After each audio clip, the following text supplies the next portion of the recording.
اللہ کا ذکر کرنا. نبی صلی اللہ علیہ وسلم نے فرمایا جو آدمی اپنے بستر پر آئے لیکن اللہ کا ذکر نہ کرے وہ بھی اس کے لیے باعث حسرت ہوگا، یعنی بستر اس کے خلاف گواہی دے گا. عبداللہ بن مسعود کہتے ہیں کہ اللہ کا ذکر کرتے وقت نیند کا آنا شیطان کی طرف سے ہے، یعنی اللہ کے ذکر کے دوران سونا شیطان کی طرف سے. اگر چاہو تجربہ کر کے دیکھ لو، اور جب تم میں سے کوئی سونے کا ارادہ کرے تو اللہ تعالیٰ کا ذکر کرے. تسبیحات فاطمہ پڑھنا یہ ہر تھکاوٹ کا علاج بھی ہے. سیدنا علی سے روایت ہے کہ فاطمہ رضی اللہ تعالیٰ عنہا کے ہاتھوں میں چکی پیسنے کی وجہ سے تکلیف ہو گئی، گٹھے پڑ گئے، تو اس کی شکایت لے کر نبی صلی اللہ علیہ وسلم کی خدمت میں حاضر ہوئی، کیونکہ انہیں پتا چلا تھا کہ آپ کے پاس کچھ غلام آئے ہیں، لیکن ان کی ملاقات نبی صلی اللہ علیہ وسلم سے نہ ہو سکی. اس لیے حضرت فاطمہ نے حضرت عائشہ سے اس بات کا ذکر کیا. جب آپ گھر تشریف لائے تو حضرت عائشہ نے اس کا تذکرہ کیا. حضرت علی بیان کرتے ہیں پھر آپ ہمارے ہاں تشریف لائے، ہم اس وقت اپنے بستروں پر لیٹ چکے تھے، ہم نے اٹھنا چاہا تو آپ نے فرمایا تم دونوں لیٹے رہو. پھر آپ میرے اور فاطمہ کے درمیان بیٹھ گئے. میں نے آپ صلی اللہ علیہ وسلم کے قدموں کی ٹھنڈک اپنے پیٹ پر محسوس کی. پھر آپ نے فرمایا تم دونوں نے جو چیز مجھ سے مانگی ہے کیا میں اس سے بہتر چیز نہ دوں، کیا اس سے بہتر بات نہ بتاؤں؟ جب تم اپنے بستر پر لیٹ جاؤ تو 33 بار سبحان اللہ، 33 بار الحمدللہ اور 34 بار اللہ اکبر کہو، یہ تمہارے لیے خادم سے زیادہ بہتر ہے. اس میں کیا سیکھنے کی بات ہے کہ جب بچے کو مطالبہ لے کر آئے تو کیا کرنا چاہیے؟ ان کی توجہ اس سے بہتر بات کی طرف کر دینی چاہیے. یعنی اگر آپ نے کچھ نہ دینا ہو تو ایک اچھی بات ہی بتا دیں. عموماً ہم کیا کرتے ہیں جب ہم بچوں کو کچھ دینا نہیں چاہتے تو پھر کیا کرتے ہیں؟ ڈانٹ ڈپٹ کو بھیج دیتے ہیں. تو بہتر ہے کہ کوئی اچھی بات بتا دیں ان کو. آیت الکرسی پڑھنا. آیت الکرسی شیطان سے محفوظ رکھنے والی آیت ہے. وہ مشہور روایت جس میں سیدنا ابی ابن کعب اپنے والد سے روایت کرتے ہیں کہ ان کے کھجوروں کے کھیت تھے، وہ اس میں کمی دیکھتے، یعنی ان کی چوری ہوتی تھی.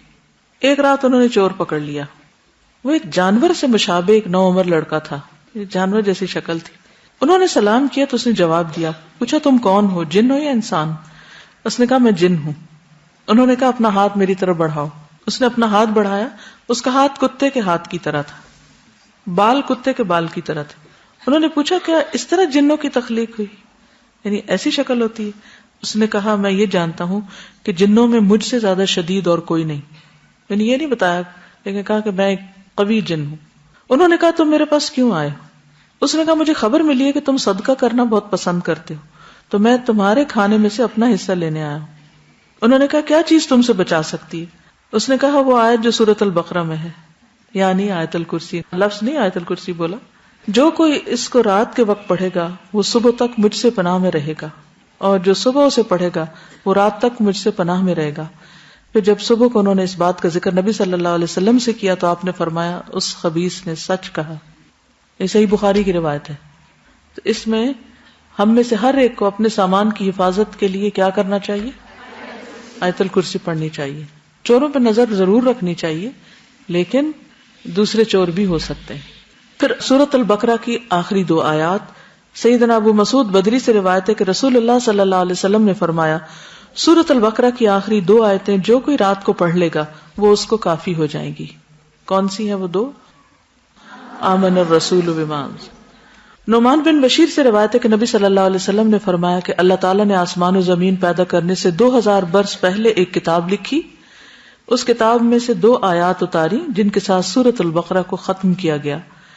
جس گھر میں 3 رات یہ آیات پڑھی جائیں شیطان اس کے قریب نہیں آتا. سورۃ الکافرون رات کو سوتے وقت پڑھنی چاہیے. فروہ بن نوفل اپنے والد سے روایت کرتے ہیں کہ نبی صلی اللہ علیہ وسلم نے نوفل سے فرمایا قل یا ایھا الکافرون پڑھو اور اسی پر بات چیت ختم کر کے سو جاؤ، یعنی اس کے بعد اور باتیں نہیں کرو. بے شک اس میں شرک سے برات کا اظہار ہے. یعنی اس حال میں پھر اگر انسان دنیا سے رخصت ہو جائے تو گویا وہ شرک سے بری ہو کر رخصت ہوا. سورۃ الاخلاص اور معوذتین بھی پڑھیں. ابو الدرداء سے روایت ہے کہ رسول اللہ صلی اللہ علیہ وسلم نے فرمایا کیا تم اس سے عاجز ہو کہ ہر رات 1/3 قرآن پڑھ لو؟ صحابہ نے عرض کیا 1/3 قرآن کس طرح پڑھیں؟ آپ نے فرمایا قل هو اللہ احد 1/3 قرآن کے برابر ہے. یعنی رات کو سوتے وقت انسان اسے بھی پڑھ لے. اور معوذتین جو ہے نبی صلی اللہ علیہ وسلم جب اپنے بستر پر آرام کے لیے آتے تو روزانہ رات کو اپنے دونوں ہاتھوں کو ملا کر ان پر سورۃ الاخلاص الفلق اور الناس پڑھ کر دم کرتے یعنی پھونک مارتے، پھر اپنے دونوں ہاتھ اپنے پورے جسم پر پھیر لیتے تھے. ٹھیک ہے، یعنی ہاتھوں پر دم کرتے اور ہاتھ پہ پھیرتے تھے، اور سر سے شروع کرتے. پہلے اپنے سر پر اور چہرے پر پھیرتے، اس کے بعد اپنے جسم پر جہاں تک آپ کا ہاتھ پہنچتا پھیر لیتے، اور یہ فعل آپ 3 مرتبہ کرتے تھے. ایک اور حدیث سے معلوم ہوتا ہے کہ نبی صلی اللہ علیہ وسلم اگر بیمار ہوتے تو حضرت عائشہ موعظتین پڑھ کر آپ کے ہاتھوں پر پھونک کر آپ کے جسم پر پھیر دیتی. اس سے یہ پتہ چلتا ہے کہ بیماری میں بھی یہ عمل جاری رہتا تھا. اب جیسے چھوٹے بچے ہوتے ہیں وہ خود نہیں پڑھ سکتے تو آپ خود اپنے اوپر بھی پھیر لیں اور ان کے اوپر بھی ہاتھ پھیر دیں. اب یہ کہ ہاتھوں پر دم کر کے وہ پھونک جب ماری جاتی تو لازماً اس میں کچھ اثرات آتے ہوں گے، اسی لیے پھر وہ جسم پر پھیرنے کے لیے کہا گیا. سورۃ الملک، رات کو سونے سے قبل سورۃ الملک پڑھیں. ابو ہریرہ رضی اللہ عنہ سے روایت ہے کہ رسول اللہ صلی اللہ علیہ وسلم نے فرمایا قرآن میں ایک سورت 30 آیتوں کی ہے، اس نے ایک شخص کی شفاعت کی یہاں تک کہ وہ بخش دیا گیا، اور وہ ہے تبارک الذی بیدہ الملک. ایک اور روایت کے مطابق یہ عذاب قبر سے رکاوٹ ہے.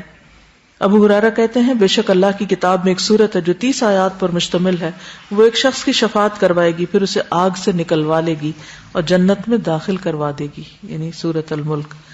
سورۃ السجدہ بھی پڑھی جائے اگر آپ پڑھ سکیں تو. جابر سے روایت ہے نبی صلی اللہ علیہ وسلم نہ سوتے جب تک کہ سورۃ الف لام میم تنزیل یعنی سورۃ السجدہ نہ پڑھ لیتے.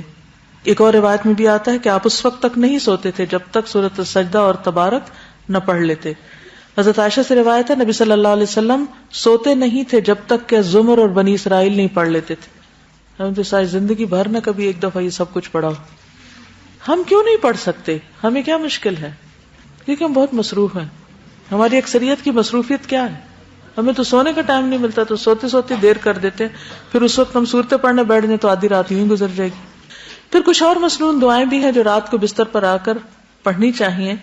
ایک تو وہی اللہم قنی عذابک یوم تبعث عبادک، پھر اللہم بسمک اموت واحیا، اور پھر الحمدللہ الذی اطعمنا وسقانا وکفانا وآوانا فکم ممن لا کافی لہ ولا مؤوی. حضرت انس کہتے ہیں کہ حضور صلی اللہ علیہ وسلم بستر پر جا کر یہ دعا پڑھا کرتے تھے. ایک اور روایت میں زہیر النماری کہتے ہیں کہ آپ یہ پڑھتے تھے اللہم اغفر لی ذنبی واخسأ شیطانی وفک رہانی وثقل میزانی وجعلنی فی الندی الاعلی.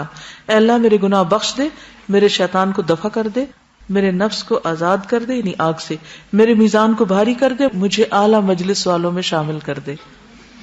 عبداللہ بن عمر نے ایک شخص کو سوتے وقت یہ پڑھنے کو کہا اللہم خلقت نفسی وانت توفاها لک مماتها ومحیاها ان احییتها فاحفظها وان امتها فاغفر لها اللہم انی اسألک العافیہ.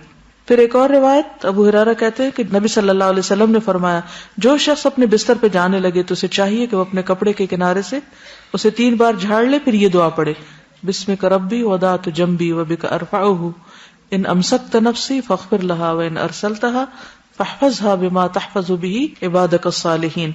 اے میرے رب تیرا نام لے کر میں اپنا پہلو رکھتا ہوں، تیرے نام ہی کے ساتھ اس کو اٹھاتا ہوں، اگر تو میری جان کو روک لے تو اسے بخش دینا، اور اگر واپس بھیج دے تو اس کی حفاظت فرمانا جس طرح تو اپنے نیک بندوں کی حفاظت فرماتا ہے.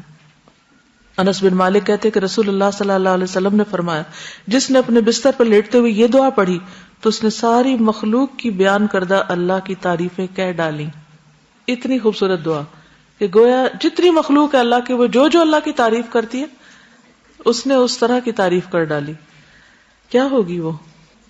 الحمدللہ الذی کفانی وآوانی، الحمدللہ الذی اطعمنی وسقانی، الحمدللہ الذی من علی فافضل، اللہم انی اسألک بعزتک ان تنجینی من النار. تمام تعریف اللہ کے لیے ہے جس نے میری کفایت کی اور مجھے رہنے کو جگہ عطا کی. تمام تعریف اللہ کے لیے جس نے مجھے کھلایا اور پلایا. تمام تعریف اللہ کے لیے جس نے مجھ پر احسان کیا اور مہربانی کی. اے اللہ میں تجھ سے تیری عزت کے واسطے سے سوال کرتا ہوں کہ تو مجھے آگ سے نجات دے. ابن عمر سے روایت ہے رسول اللہ صلی اللہ علیہ وسلم جب بستر پر تشریف لاتے تو فرماتے الحمدللہ الذی کفانی وآوانی واطعمنی وسقانی والذی من علی فافضل والذی اعطانی فاجزل الحمدللہ علی کل حال اللہم رب کل شیء وملیکہ وإلہ کل شیء اعوذ بک من النار. تمام تعریف اللہ کے لیے ہے جس نے میری کفایت کی اور مجھے رہنے کو جگہ عطا کی, مجھے کھلایا اور پلایا, اور وہ ذات جس نے مجھ پہ بہت احسان کیا اور بہت زیادہ کیا, جس نے مجھے دیا اور بہت خوب دیا. ہر حال میں اللہ کی تعریف. اے اللہ, اے ہر چیز کے پالنے والے اور اس کے مالک, اے ہر چیز کے معبود, میں آگ سے تیری پناہ چاہتا ہوں. اس قدر خوبصورت دعا ہے. ابو ہریرہ سے مروی ہے کہ ایک مرتبہ ابو بکر نے عرض کیا, اے اللہ کے رسول صلی اللہ علیہ وسلم, مجھے ایسی دعا سکھا دیجیے جو میں صبح شام بستر پر لیٹتے وقت پڑھ لیا کروں. تو آپ نے یہ دعا سکھائی, اللہم عالم الغیب والشہادۃ فاطر السماوات والارض رب کل شیء وملیکہ اشہد ان لا الہ الا انت اعوذ بک من شر نفسی ومن شر الشیطان وشرکہ.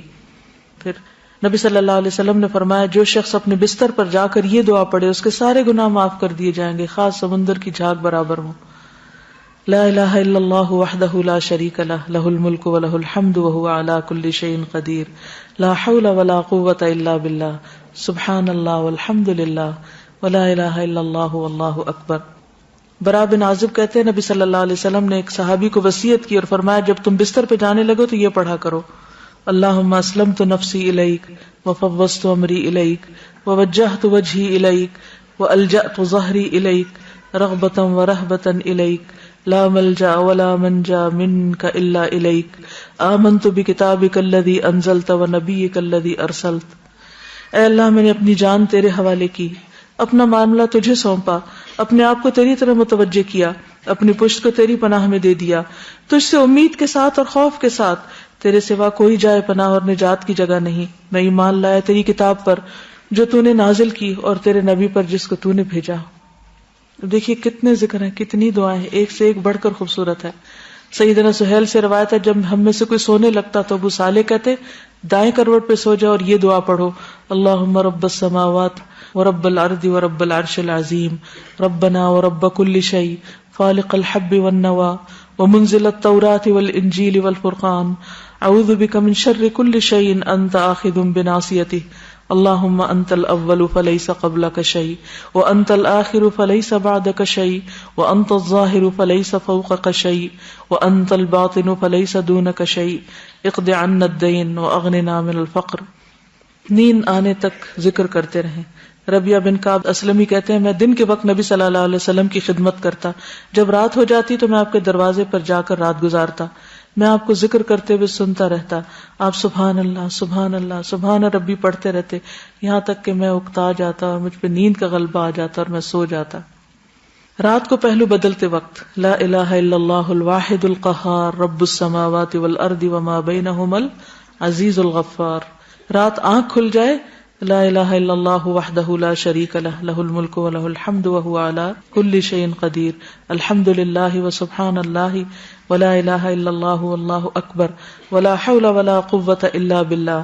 پھر کہے اللہم اغفر لی, یا کوئی دعا کرے تو اس کی دعا قبول ہوگی. اگر بستر سے اٹھ کر وضو کرے اور نماز پڑھے تو نماز قبول ہوگی. پھر برا خواب آ جائے تو دعا پڑھیے, اعوذ باللہ من شر الشیطان وشرہا.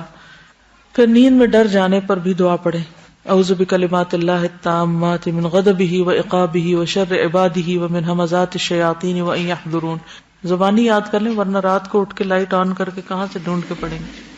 نیند میں ڈر جائیں تو پڑھیں اعوذ بکلمات اللہ التامات من غضبہ وعقابہ وشر عبادہ ومن ہمزات الشیاطین وان یحضرون.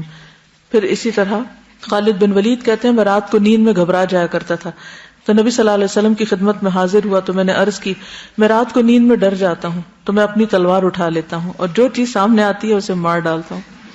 آپ نے فرمایا, کیا میں تمہیں وہ کلمات نہ سکھاؤں کہ جو روح الامین نے مجھے سکھائے؟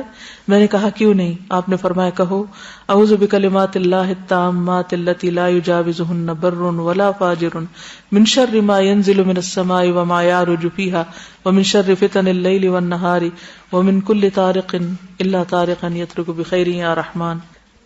اسی طرح ایک اور روایت میں ہے, رسول اللہ صلی اللہ علیہ وسلم نے فرمایا, جو رات میں تکلیف اور مشقت اٹھانے سے گھبرائے اور ڈرے کہ دشمن اس سے لڑے تو وہ کثرت سے یہ کلمات پڑھے, سبحان اللہ والحمد للہ ولا الہ الا اللہ واللہ اکبر. وآخر دعوانا ان الحمد للہ رب العالمین.